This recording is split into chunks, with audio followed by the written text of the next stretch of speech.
Testing 1, 2. We're going live earlier. Hi.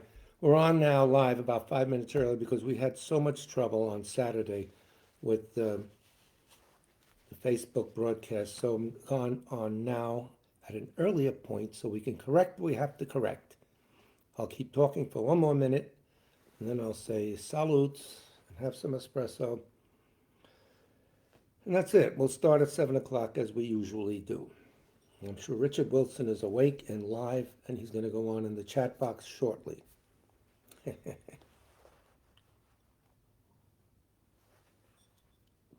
Darren, what do you think? Let me know.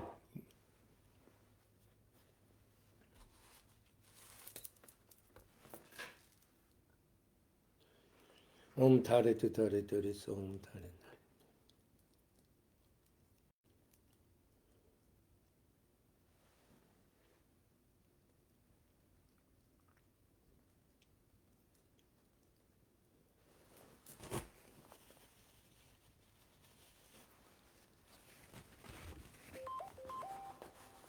Okay, sound is good. Great, Darren. Thanks. And video. Ooh, we're so happy. All right, 3 more minutes. 3 minutes, folks. 3 minutes. Go back to the green room. Smoke them if you got them.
Then we'll go in 60 seconds.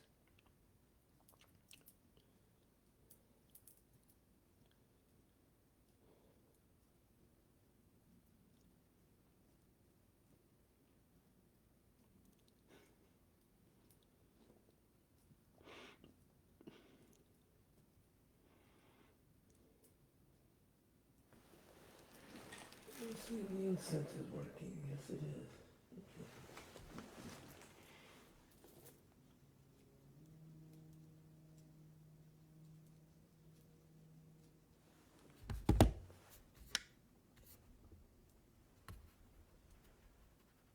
Bulla bulla, Radna. Bulla bulla. We'll start in what? Hey, moo, 10 seconds. So don't run to the refrigerator now. It's too late. No, you could always go to the refrigerator.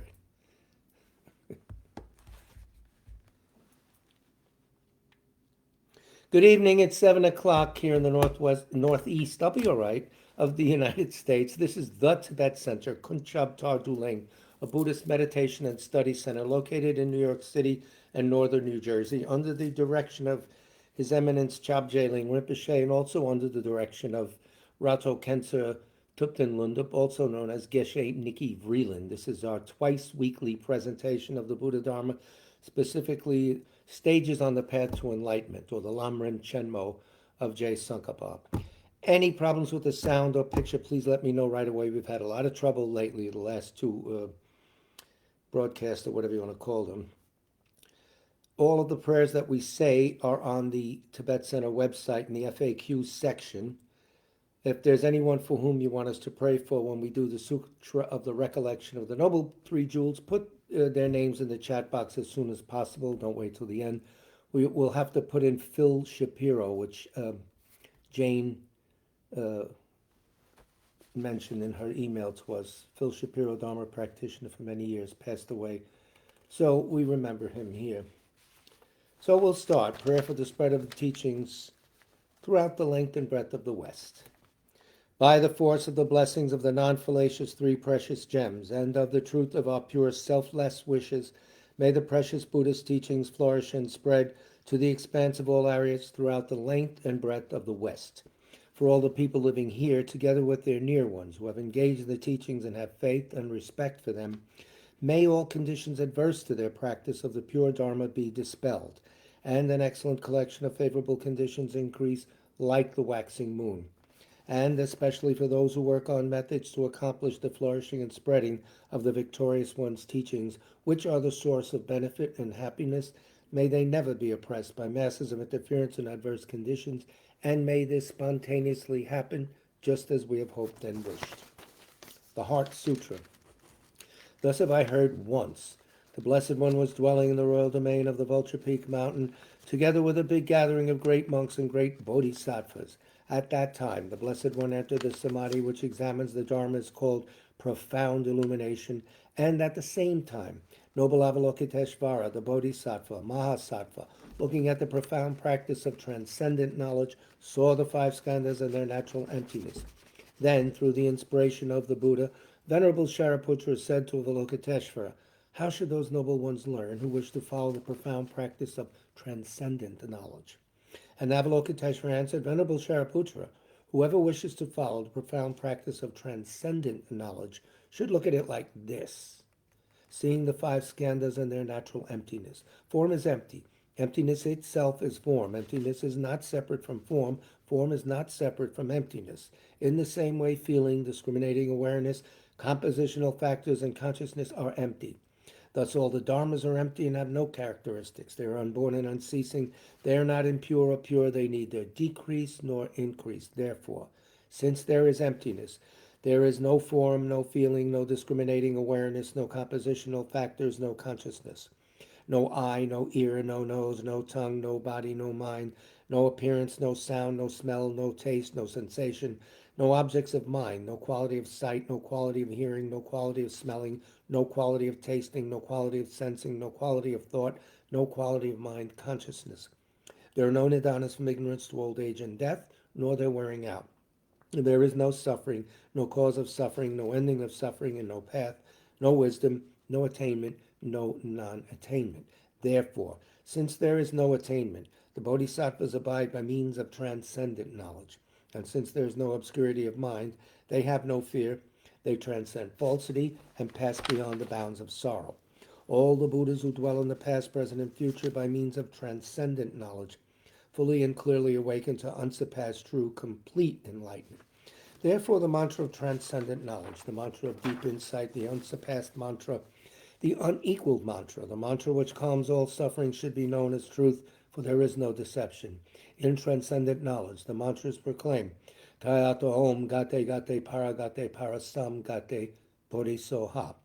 O Shariputra, this is how a bodhisattva mahasattva should learn profound transcendent knowledge.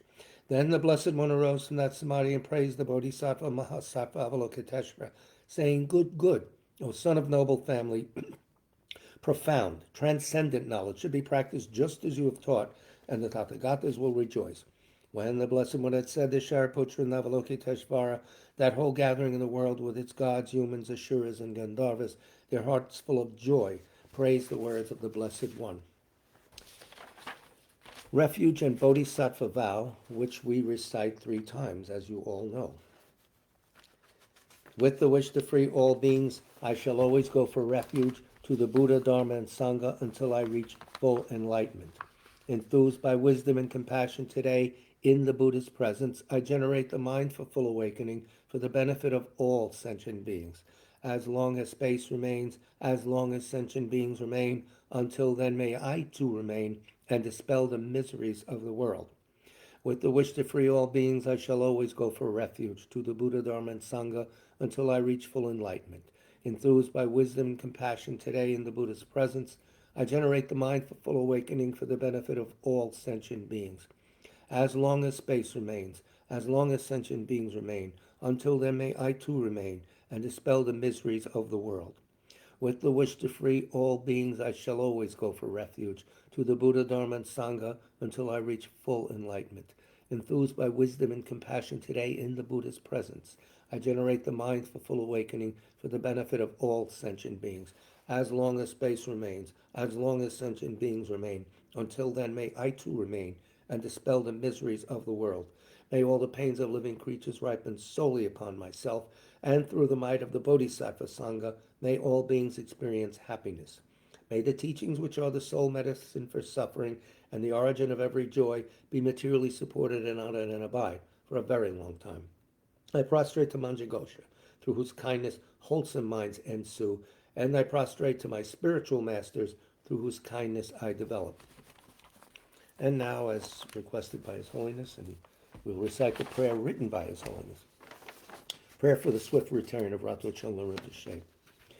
Exalted wisdom of all victors gathered in a drop, sole refuge manifest in the form of the one wearing saffron robes, Guru Lozang Tubuang Dorje Chang, please bear witness here today that our prayers may be fulfilled. We beseech the great torch of doctrine, accomplishing from long ago the vast waves of aspirational prayers, Lord of speech of the Victor Losang's teachings, spreading them to the ends of the earth by means of explanation and practice. Though holding the commitment, I will invite all beings to be my guests in unsurpassed great awakening. Yet you have withdrawn the activities of the form body that serves the welfare of others. Is that worthy of the supreme among beings, the Bodhisattvas? Though impossible for you till cyclic existence's end to abandon your commitment to liberate all beings, we beseech the new son of Nirmanakaya to swiftly return from the realm of Dharmakaya, brought forth by Bodhicitta, drawn by 7 steeds. Having reached the far limits of scholarship, religious life, and goodness, please come swiftly as an unrivaled supreme emanation, full holder of the sage's teachings and wish-fulfilling jewel, return as the glory of Losang Tenpei. Magnificent truth of the 3 precious jewels, Mahakala, Karmayama, Srimata Devi, and the ocean of Dharma protectors, may you spontaneously fulfill our wish, the swift blossoming of the reincarnation's fresh moonlight base. So, tonight we're going to tag this class. It's a Zapatrul Rinpoche backed by proper demand, by public demand, or whatever. We'll have a little bit of him on when you should teach or not, and on the practices of diligence, and maybe a little on concentration. That is one part of the presentation. The other part is the very tail end, just some advice of Chapter 14 of Lam Rim Volume 3, and the beginning of Chapter 15, Lam Rim Volume 3, using the text of the Lam Rim and the commentary by Geshe Sopa. So that's that. So we'll start. This is from Words of My Perfect Teacher, Kunsang Lame Jalung, written by Zapatrul Rinpoche. He died in 1887, so he touches the modern era. He's not way back there in the 11th century, the 10th century, whatever. Or at the time of Buddha. He probably was around, but we don't know that. Pardon me. I have allergies, and everything is going nuts here in Jersey with the tree pollen. We had this before because we've been to this book about a year or two ago, but I just thought this is from the generosity section, page 236. Someone went to Atisha. Sometimes he's called Dipamkara. So when they mention Dipamkara, that's Atisha. These lamas have all kinds of names. Giving Dharma. So how do you give Dharma? You give teaching. So this is the page 236, last 2 paragraphs.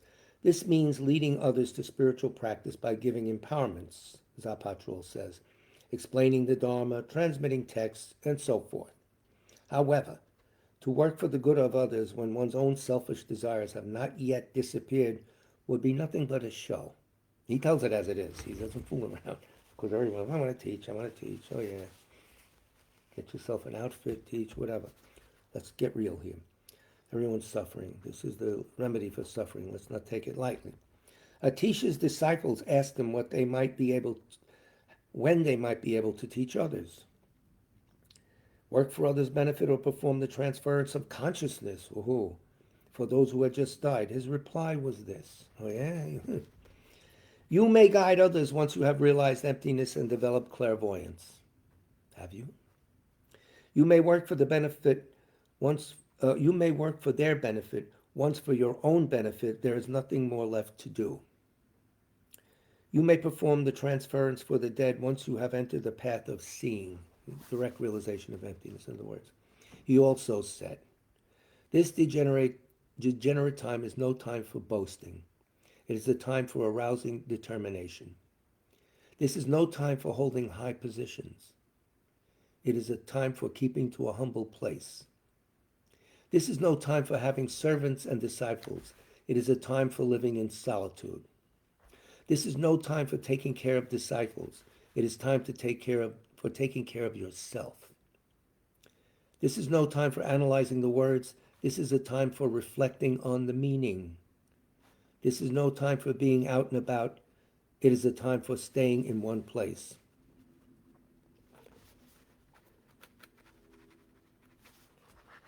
We'll do a little more. The three brothers, this is page 237. We're still on giving the Dharma. The three brothers, this is the three Kadampa brothers. I forgot who they are. Ask Geshe Puchungba. I don't know. Anyway, you could look it up. Let's not waste time. The three brothers asked Geshe Tunpa whether it was more important to practice in solitude or to help others through the Dharma. Geshe Tunpa replied, it is useless for a beginner with neither experience nor realization to try to help others with the Dharma. No blessings can be obtained from him, just as nothing can be poured out of an empty vessel. His instructions are insipid and without substance, like beer brewed without pressing the grains. I hate that beer. Anyway, someone at the aspiration stage, Geshe Tunpa goes on, who has the warmth of the practice, but has not yet established a firm stability in it, cannot work for the benefit of beings. The warmth of the practice, there's a note on that I think you should hear about. We don't have time to go through the whole thing, but sort of, it's alive in you. You could think of it that way. But I'll give you the exact definition if you can bear with me while I look up and put it in the glossary. I thought I had the page marked. Okay, warmth. It's called Rodtag, a sign that the practice is beginning to work. When a fire produces heat, it means that it has started properly. You got heat now. This expression does not particularly refer to an experience of physical heat. No, it means you've arrived and you got something and you're giving something. That's all. You may not have a firm stability in it. That person cannot work for the benefit of beings yet. His or her blessings are like something poured from one vessel into another. He can only fill others by emptying himself. His or her instructions are like a lamp passed from hand to hand. It gives light to others.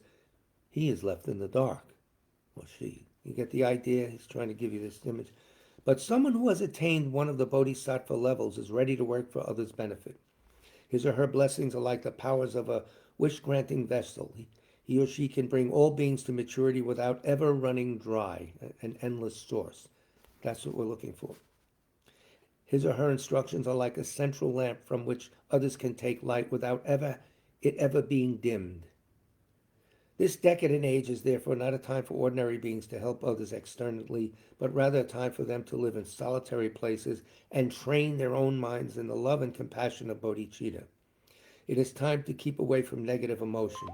While a precious medicinal tree is still just a shoot, not yet time to pick it, it is time to protect it. So it's still a shoot, you're not going to get the medicine from it. What do you do at that time? Protect it. Your mind is the same way. It's not ready to give blessings and knowledge to others. It's to be protected right now. Like, a fragile plant in a greenhouse. For these reasons, it is quite difficult to really make the gift of Dharma to others. To expound the teaching to others without having experienced it oneself will not help them at all. As for acquiring offerings and wealth by teaching Dharma, this is what Padma Sangye called using the Dharma as merchandise to get rich. You think that goes on today? Look around. Until you have overcome wanting anything for yourself, it would be better not to rush into altruistic services. Instead, pray that the minds of positively inclined spirits may be liberated when they hear you praying, reciting mantras, or reading the scriptures. Pray that that happens while you pray out loud in your home. There are spirits around. Pray that the prayers affect them. Your animals too. You can do that. He continues, Zapachul continues, consider it enough to recite the prayers for giving the Dharma that are found at the end of the ritual text for water tormings or offering the body, etc., such as abandon evil doing, practice virtue well, master your own mind. This is the Buddha's teachings. When your own selfish desires have been exhausted, the time will have come to devote yourself entirely to others without concern for your own peace and happiness and without relaxing your efforts for an instant. That's heavy practice. Anyway, he's giving you the right markers for progress. I'm getting stupid text messages. Is there something wrong? No, it's just somebody wants to hear about my experience at Summit Health. It's horrible. Get out of here. It wasn't bad. Let's talk about diligence. Sometimes it's called joyful perseverance. It's the fourth parameter preceding concentration. So you realize how the parameters go. Each one develops your character, your mind, so that the next one, you're ready to practice the next one. They're in sequence. There are three kinds of diligence. Arma-like diligence, diligence in action, and diligence that cannot be stopped. We are on page 245 of Kunsang Lame Gelong, Words of My Perfect Teacher by Zapachul Rinpoche. In case you're lost, that's where you go. Arma-like diligence, what about it? When you hear the stories of the lives of the great teachers, Buddhas and Bodhisattvas, of the deeds they did and the trials they went through for the Dharma, don't be discouraged. Never think that they were only capable of achieving all they did because they were Buddhas and Bodhisattvas. That's why, yeah. And that you could never do the same. Don't do that. Okay? You got the idea. Instead, remember that it was simply by acting in this way that they all became so accomplished. Since you are their disciple, even though you might not do better, you have no choice but to follow in their footsteps. If so much perseverance and hardship was necessary for them, how could such things not be imperative for us, lacking as we do their continuous training in Dharma from time without beginning, and weighed down as we are now by our past negative actions? A serious, honest assessment of our situation. Well, that's why I'm irritated. Yeah. We have all the freedoms and advantages of a human existence. Yay. We have met an authentic spiritual teacher and are receiving the profound instructions. Now that we have this opportunity to practice the true Dharma properly, we should vow from the bottom of our hearts to do so and be prepared to accept hardships, take on heavy burdens, and risk life and limb without a care for our flesh and blood. This is what is meant by arma-like diligence. And here a little star note says, the essence of diligence is to take joy in doing positive actions. That's why sometimes it's translated as joyful perseverance, not just perseverance. This sounds strange. How much hardship do you do making a living? Think about it. Fighting an urban environment with crime just to live. Yeah. So worldly tasks are as difficult as Dharma tasks, and you get nothing back. So just bear that in mind. And also, don't forget, Chandra Rinpoche always said, when you're ready to do certain austere practice, then you do them. Not now. A beginner can't do that. You have to do a little bit and then relax, gradually build up. But always have in the back of your mind that I want to go onward to Buddhahood for everyone's benefit. I can't do everything right now, 24/7. I'll start. Diligence in action. We're on 245 still. While having every intention of studying and practicing Dharma, you may well keep putting it off until tomorrow or the next day by day, all your life. Procrastinate now, we say. Never mind. You must avoid wasting a whole human lifetime forever planning to practice. Kruk Pema Karpo said, get ready for this one, human life is like being in the slaughterer's pen. Death comes closer with every second. If you unhurriedly put off today until tomorrow, beware of tears and regret upon your deathbed. Oh, we're on page 246. Do not wait another second to practice. Do something about it immediately. Like a coward finding a snake in his lap or a dancing girl whose hair has just caught on fire. I've never seen that happen. But, all right. Otherwise, you act immediately. Totally abandon worldly activities and devote yourself to the practice of the Dharma right now, as best as you can. You got to make a living. Let's get real here. This is what Chung Rinpoche always said. He tempered these things, but not with an idea, I'll do a little, that's enough. No. An idea is that this is what I can do now, sincerely, but in my mind, I want to do more and more. That's all. Otherwise, Zapatro continues, you will never find the time. One worldly activity will follow another endlessly like ripples on water. They will only stop when you decide once and for all to put an end to them. That's it. As the omniscient Longchenpa says, worldly preoccupations never end until the moment we die. But they end when we drop them. Such is their nature. We can do it. And our activities are like children's games, Longchenpa said. They go on as long as we continue. They stop as soon as we stop them. It's up to you, me, everyone. Once you feel the wish to practice Dharma, do not let laziness or procrastination take over even for a moment. Set to work immediately, spurred on by the thought of impermanence.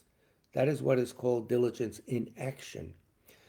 Now, laziness has a technical meaning here. It doesn't mean I'm sitting on the couch and drifting off. That's not that. Laziness in Buddhism means you may be working very hard, but at the wrong thing. No, I want to work on my, collection of this or that. I want to paint. I want to write music now. You want to practice the Dharma. That's what laziness means, doing another activity instead of the prescribed activity. It also implies that you're sitting around doing nothing. That's sloth. Let's put a heavier word on that. You on your couch drifting away. Me on my couch. Never mind. Page 246, we're still on it. Diligence that cannot be stopped. Another type of diligence. Do not feel satisfied just at having done a little retreat or some approach and accomplishment practices, a few prayers, or one or two good works.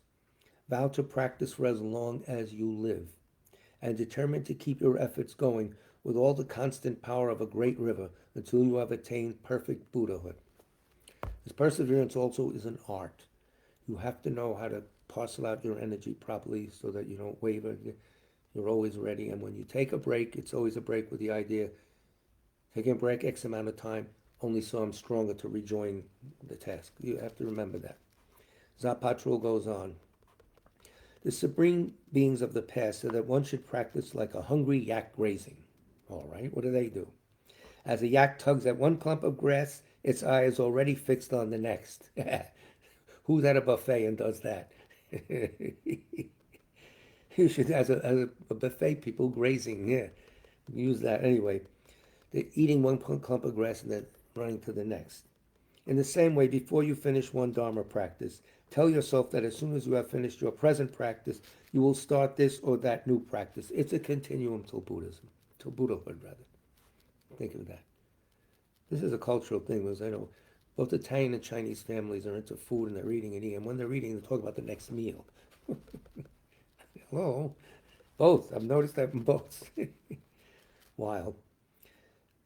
Zapatro goes on, try to make greater and greater efforts each day, all the time, without ever letting your body, speech, and mind slip into idleness or separate from the Dharma even for an instant. Rigzin Jigme Lingpa says, to practice with greater tenacity the closer one gets to death is the mark of a Dharma practitioner who has not been caught by the frost. Caught by the frost means frost destroys one's fruit crops, right? It symbolizes the obstacles which prevent us from attaining our goal. That's all. So I'm glad they explain all these metaphors. I would never get it.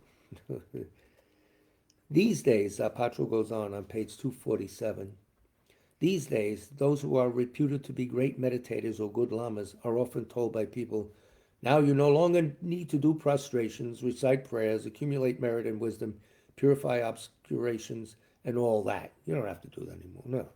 They soon start to believe it themselves. No. And think of themselves as being very important and no longer in need of these things. But, as the peerless Dakpo Rinpoche said, thinking that one does not need such things proves that one needs them more than ever. And our own teacher, Rato Chungla, was an accomplished Lama, good scholar. Bowls of water offering every day, several times. I remember one time he was set up 100 bowls and was doing several hundred bowl offerings a day. Amazing. Before he taught Shantideva back in 87, His Holiness gave him advice. I'll read the book 100 times. Now, he was already a geisha. He read the book. He taught it before. He read it 100 times. Again, once a day for 100 days, the whole book. You always have to be building yourself up.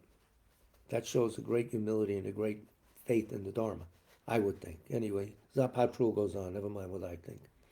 Every day, the great Indian master Dipankara, that's Atisha, another name for Atisha, would set to work making satsas. These are the clay images of the Buddha. His hands soon will be covered in clay. His followers said, people are talking because a great teacher like you is handling mud. What's more, you're tiring yourself out. Why not let us do it for you?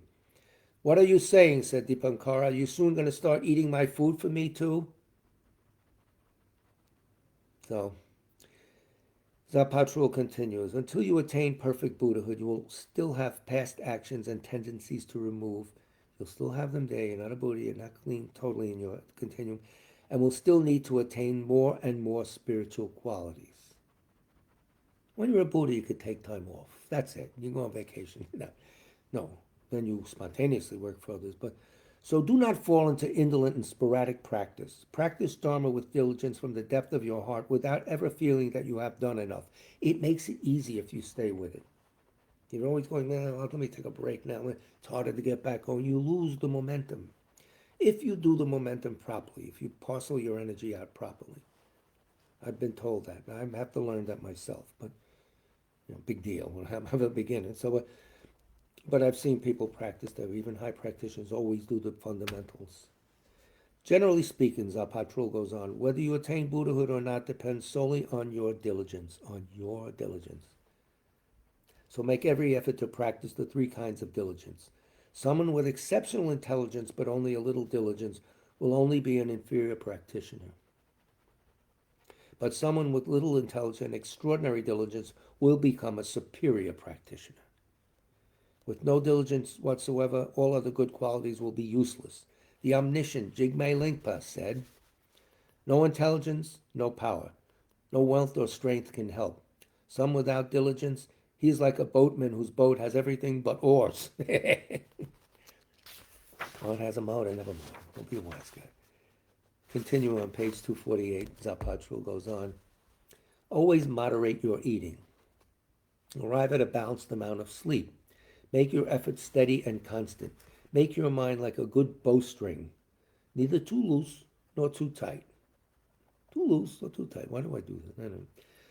It will get you nowhere to practice sporadically only when you have time. You have to block out time. We've heard this before. It's an art. And once you make it sort of a light habit, it has its own energy and continues, and you'll want to do it. Transcend a little bit now on, do we have a few minutes? A little bit now on transcendent concentration. In other words, you have diligence, you have all the preceding qualities, ethics, generosity, patience, and now you want to learn about emptiness, but you have to do it with a very concentrated mind. So now you develop concentration, the fifth paramita. He's calling it transcendent concentration. Zapatrul says on page 248, it is impossible to develop concentration without first renouncing excitement and distracting preoccupations, and going to stay in a solitary place. To start with, it's important to give up distractions. How do we do this in the modern world? We just limit our activity and have some quiet time by ourselves. We're just beginners, at least I am. So set aside your half hour for a solitary meditation, whatever you can do. You know what to do. You know what best suits you. And we have teachers that will advise you. Giving up distractions. Whatever is brought together will fall apart. Boom. They're the reasons why. Parents, brothers, sisters, spouses, friends, and relatives, even the flesh and bones of the body that received at birth, are all destined to separate. You can't challenge that statement. It's true. Understand the futility of becoming attached to ephemeral loved ones and friends and always remain in solitude. Repa Shiwa O says, one of the disciples of Milarepa, Buddhahood is within ourselves alone. Although spiritual companions support our practice, having more than 3 or 4 together brings up hatred and attachment. So I, for one, shall stay alone. Oh, the humanity. We'll leave it at that because we can continue this next week a little. The next class will be mostly, it's the anniversary of Rato Chungla's passing into Parinirvana, so, and he'll be back into the Dharmakaya, and he has to come back now to help us. But I'll be reading parts of his biography and maybe saying a little something. It's good that we remember him that way. He did start the whole Tibet Center. He did create the teachings of His Holiness in Central Park, where hundreds of thousands, literally, I was there, that's why attended. So he really spread the Dharma. Got no credit for it. His name always worked in the background. So, the Lam Rim Chenmo, your friend and mine. Just a few last words from Geshe Sopa at the end of his commentary to chapter 14, and I have to keep my eye on the clock. And we got some time. Geshe Sopa, welcome to our little broadcast here. Please have a seat. Oh, you brought your book. Oh, good. I'll read it. This is from 2:14. It's the end of chapter 14. He's summarizing. Although it is extremely difficult to understand this, he was talking about the preceding conversation, we will have no certainty regarding our practice if we do not know how to establish conventional things properly. The whole chapter was on the validity of conventionality. So we don't know about that. We'll never be able to establish, have certainty in our practice, rather. Without a clear understanding of the wisdom side, the practice or method side will be unstable. What am I doing this for? It is of utmost importance not to lose the practice side. This includes ethical discipline, taking refuge, developing love and compassion, and so forth. It is difficult to develop a definite understanding of these teachings and practices if we incorrectly view things to be inherently existent. We will not be able to establish cause and effect properly. Therefore, the correct view is the most essential thing, because without it, we will lose the practice side. So they work hand in hand. Tsong-kha-pa shows this throughout his Lamrim Chenmo. The first half of the text is primarily about how to develop the practice side. The final chapter, actually the final volume, more or less, almost the second half of the text, yes, it's volume 3, is about developing insight. We need to understand how to establish our practice without losing the correct view. If through establishing the view we abandon our practice, or if through establishing the practice we lose the correct view, then our practice will not be complete. And the 2 wings of the bird or the 2 wings of the airplane will bring it up in the air because there's only 1 wing. So you got the idea. We don't have to belabor the point. Therefore, although it is most difficult, Geshe Sopa says, to establish these 2 things together, intelligent people should develop mastery of the way to establish conventional truth and ultimate truth according to the subtle prasangika system. Tsong-kha-pa does not elaborate any further on this topic. He fears he has already said too much. Although there have been a lot of words, we still need more, don't we? Yes, we do. Come over here. Anyway, all right, that's that. So let's go to the Lamrim Chenmo itself right now.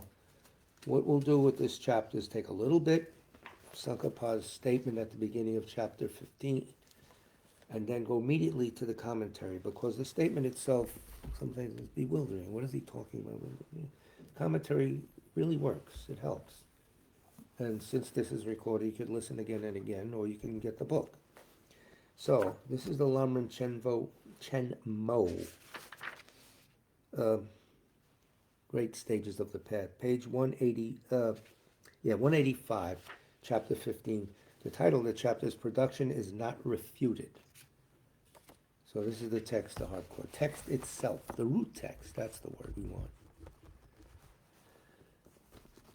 It begins with the heading, you cannot eradicate conventional phenomena by refuting them through investigating whether they are produced in one of four alternative ways. Do you remember these? So, objection. The four ways, not from self, not from other, not from both, not from nothing. Things, so those four things, the four parts of the tetralemma. Let it roll, let the comment roll, and then we'll explain. Objection. Madhyamaka refutes production from self, from another, and from both, as well as causeless production. Does this refute production? Is that it? If you claim it does, then since these four alternative types of production do not exist even conventionally in this Madhyamaka system, there is no need to add any qualifying phrase to the refutation of production. If you claim that it doesn't, then your refutation of the four alternatives of production fails to refute ultimate production. So, Tsong-kha-pa says, first of all, we do not accept the form of these two positions, that it refutes production. No, we don't. So I will explain the answer to the latter. It does not. And Tsong-kha-pa continues. Those who assert ultimate, key word here, pay attention to the word ultimate, production must assert that it withstands analysis by reasoning that analyzes reality. As this is so, they must use reason to analyze production so as to discover which it is among the four alternatives, from self, other, and so forth.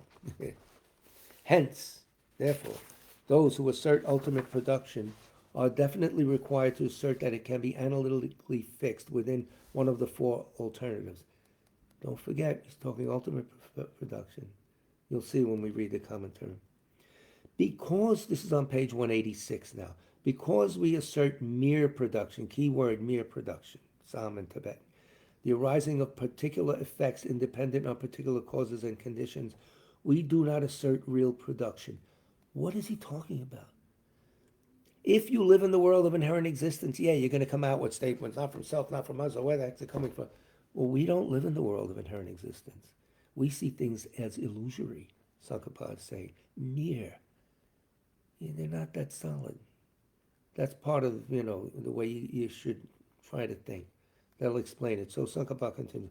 Since we do not assert real, in other words, inherently existent production, why would we use reasoning that analyzes reality to analyze production as to which it is, from self, other, and so forth? We don't assert that at all. We're going to waste our time, therefore. 4, we are not required to assert that production withstands rational analysis. We're not required. Sounds strange, but let him continue. Moreover, dependent production itself refutes the four alternatives of production. Once you see there's dependent production, not a world of inherent existence, but the world of dependency, the actual world, would someone call it supra something, As Chandrakirti's commentary, there's another definition for ultimate truth. It's something, Tony Duff's definition, a little different. It sounds interesting, but let's let it go right now. Chandrakirti's commentary on the middle way, quoted by Tsong-kha-pa, says, because things arise dependently, these mistaken conceptions cannot bear scrutiny. Therefore, the reasoning of dependent arising cuts all the entanglements of bad views. Therefore, Chandrakirti asserts that dependent production refutes the four alternative types of production. Dependency itself gets rid of the whole thing. That statement exists only in the world of inherent existence. We're saying ultimate production from something inherently other, from something inherently the self, from inherently both, and from nothing. The word inherent has got to be in there all the time to understand the opening remarks.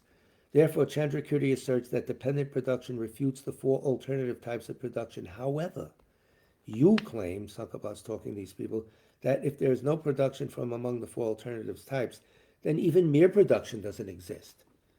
Hence, it seems that what you propose is the opposite of what Chandrakirti asserts. Chandrakirti's commentary on the middle way, the Madhyamaka Avatara, also says, because things are not produced causelessly or from causes such as a divine creator, a lot of other people in the world believe that, or from self, other, or both self and others, they're produced dependently. They have to come around some way. We see them. They're dependent. If you have a mind that sees everything as inherently existent, you're going to have the other problem. But here's someone talking from the mind that has seen reality and realized that inherent existence doesn't exist at all. It's an illusion. it's a projection. That's, what you have to think of when they start throwing these terms around. Tsong-kha-pa continues, and we'll leave it, we'll just go to a few more lines and then we'll go to the Geshe Sopa commentary, because you don't want to forget the original text when he comments. So,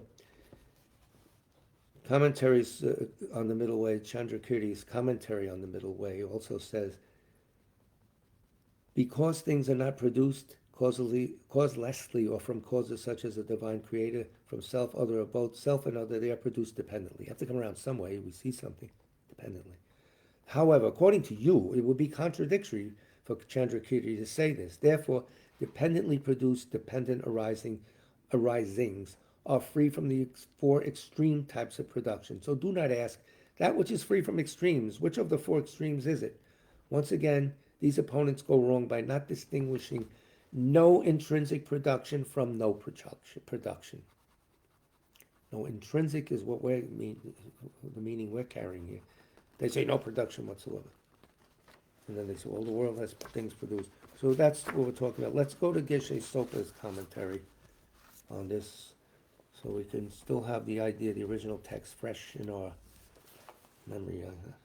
I have it fresh because I'm reading. I couldn't hold it in my mind at all. Ay, ay, ay.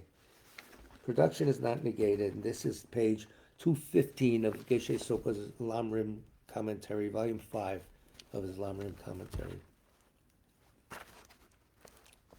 And he puts a heading here, distinguishing feature of Madhyamaka cannot be disproved by negating things from the perspective of examining whether or not they are produced in dependence on one of the four alternative means of production, which Nagarjuna's tetralemma is famous, not from self, from other. Okay. Geshe Sopa comments now. Most people accept that if something arises from causes and conditions, it must arise from one of the four alternatives, from itself, from others, from both self and others, or without a cause. However, all four alternatives are negated by Madhyamikas, who base their view on the first stanza of Nagarjuna's fundamental treatise on the Middle Way. And he says, not from self, not from others, not from both, not without a cause. Any things, anywhere, do not arise at any time. Do not arise, do not inherently arise at any time. He's talking from the world that sees reality, not the world that we're living in, that sees nothing but inherent existence. And it's hard for us to realize this, but I know. This is a lot of work, Isn't there an easy way? I don't know. Anyway, Geshe Sopa continues. An opponent raises the following objection. If this refutation of arising from the four alternatives negates production, then, according to this Madhyamaka system, these four types of productions do not exist even conventionally. It negates everything, so it's not even there. That's what the Madhyamikas are saying. That's their idea of what the Madhyamikas mean, but they misunderstand. That's the problem. So he's saying, do not exist even conventionally. So there's no need to add any special qualifications such as ultimately. Everything's gone then. Conversely, if it does not negate production, then ultimate production is also not negated by this refutation of arising from the four alternatives. So it's there. It's not negating anything. So the little note I have here is negates only intrinsic production. Geshe Sopa says, Madhyamikas do not accept the first position, that refutation of arising from the four alternatives negates production in general. So Tsong-kha-pa addresses only the second objection, that refutation of arising from the four alternatives does not negate ultimate production because it does not negate production in general. That's what we're negating. It's subtle. There's a lot of finesse here. The view is very subtle. It demands attention. But once you get it, it's logical. They're not going to trick you or anything. To take this position, Geshe Sopa goes on, one must assume that not every kind of production is included in the four alternatives. In other words, there is some form of production that is not any of the four alternatives. Tsong-kha-pa argues that if you accept ultimate production, then you must accept that production is able to withstand ultimate analysis. If you assert that, so let's see, does it hold up when we really attack it? In that case, you must logically examine whether production is from self, from others, from both, or without a cause. If you're living in that world of inherent existence, you want to prove that, then you have to pick one of them. And all of them are disproved, but let it roll on. Geshe Sopa says, only by finding some kind of production through engaging in this analysis can we say that there is ultimate production. So you look carefully and say, well, is it from self? And then they disprove that. Is it from others? In other words, inherently others. Well, they disprove that too. This analysis becomes an affirmation of ultimate arising, because if something arises inherently or by its own nature, it can be found to arise from one of the four alternatives. If something arises inherently or by its own nature, and you know there's no such thing as inherent existence. We cheated, we found that out.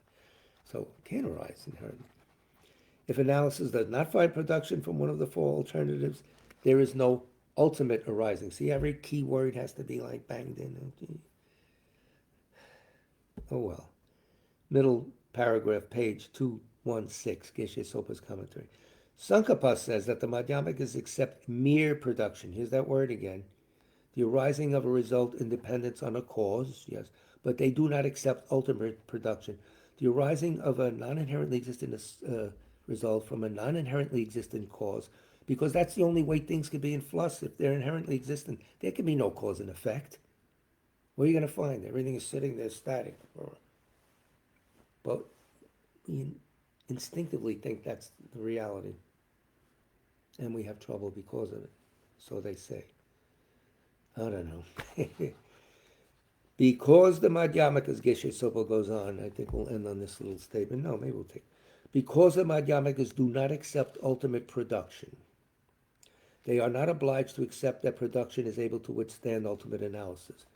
Well, we don't assert, ultimate production. So what do we care? It doesn't exist.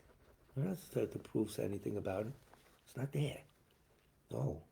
There is no need to examine mere production in general by means of ultimate analysis to determine whether it's produced from any of the four alternatives. Mere production, we don't put through that examination. You don't have to.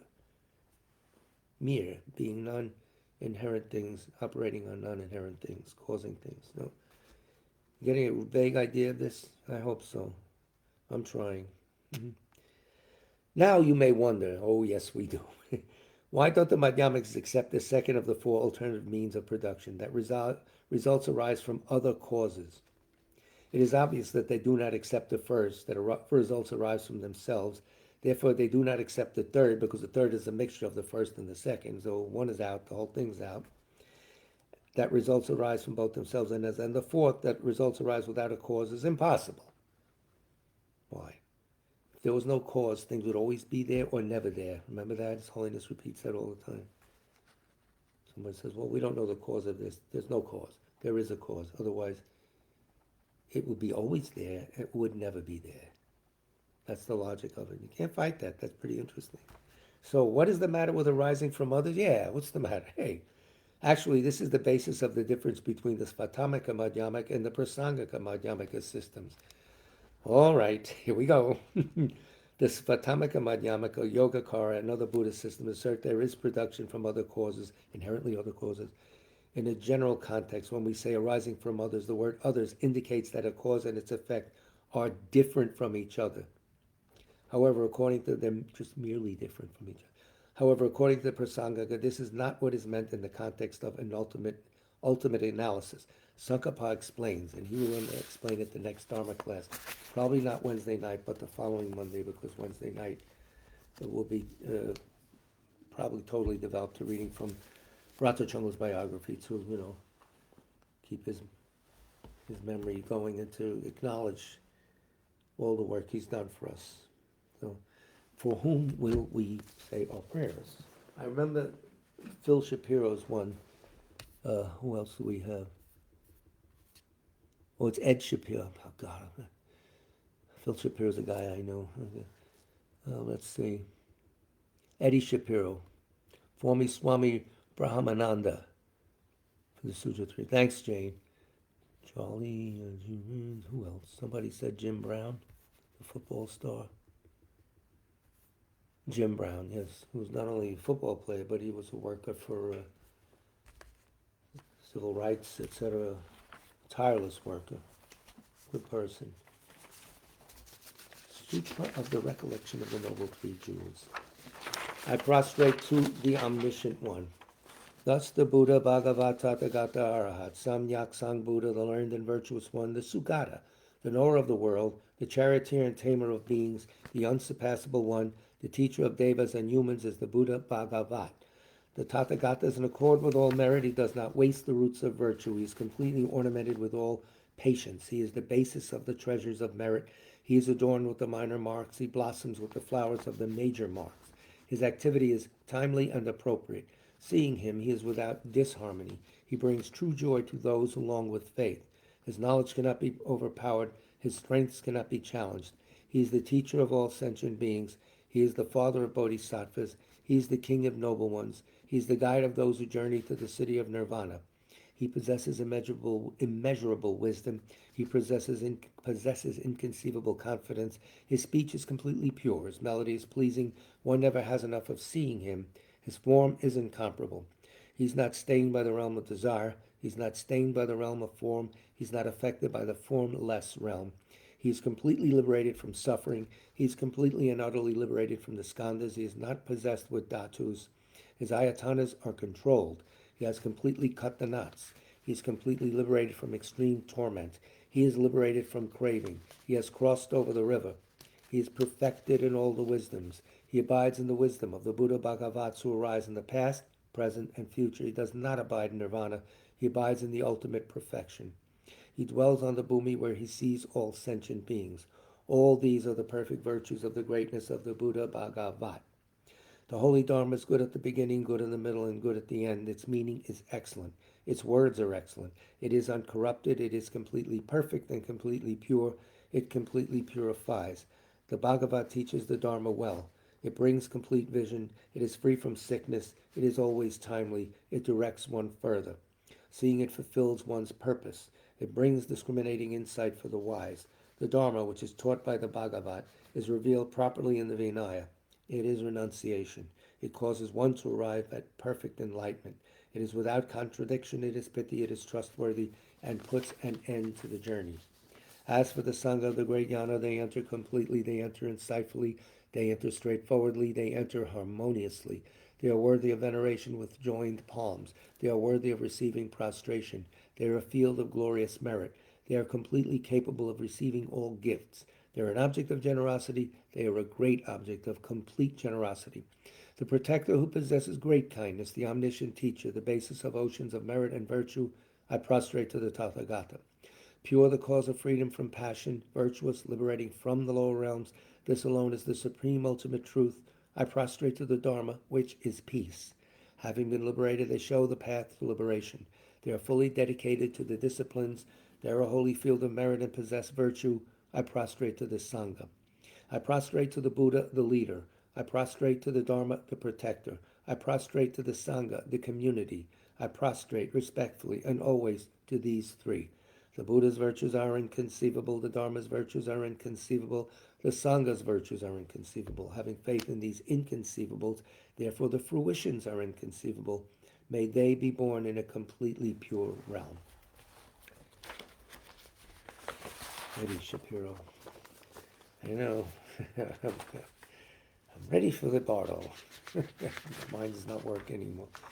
Next is prayer for the flourishing of Tsong-kha-pa's teachings, not just the spreading, the flourishing, recommended by His Holiness as a further cause for the swift return of Raja Chungla Rinpoche on the website.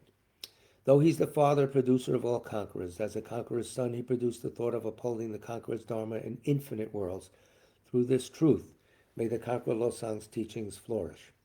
When of yore in the presence of Buddha Indra Ketu, he made his vow. The conqueror and his offspring praised his powerful courage. Through this truth, may the conqueror Losang's teachings flourish. That the lineage of pure view and conduct might spread, he offered a white crystal rosary to the sage, who gave him a conch and prophesied. Through this truth, may the conqueror Losang's teachings flourish.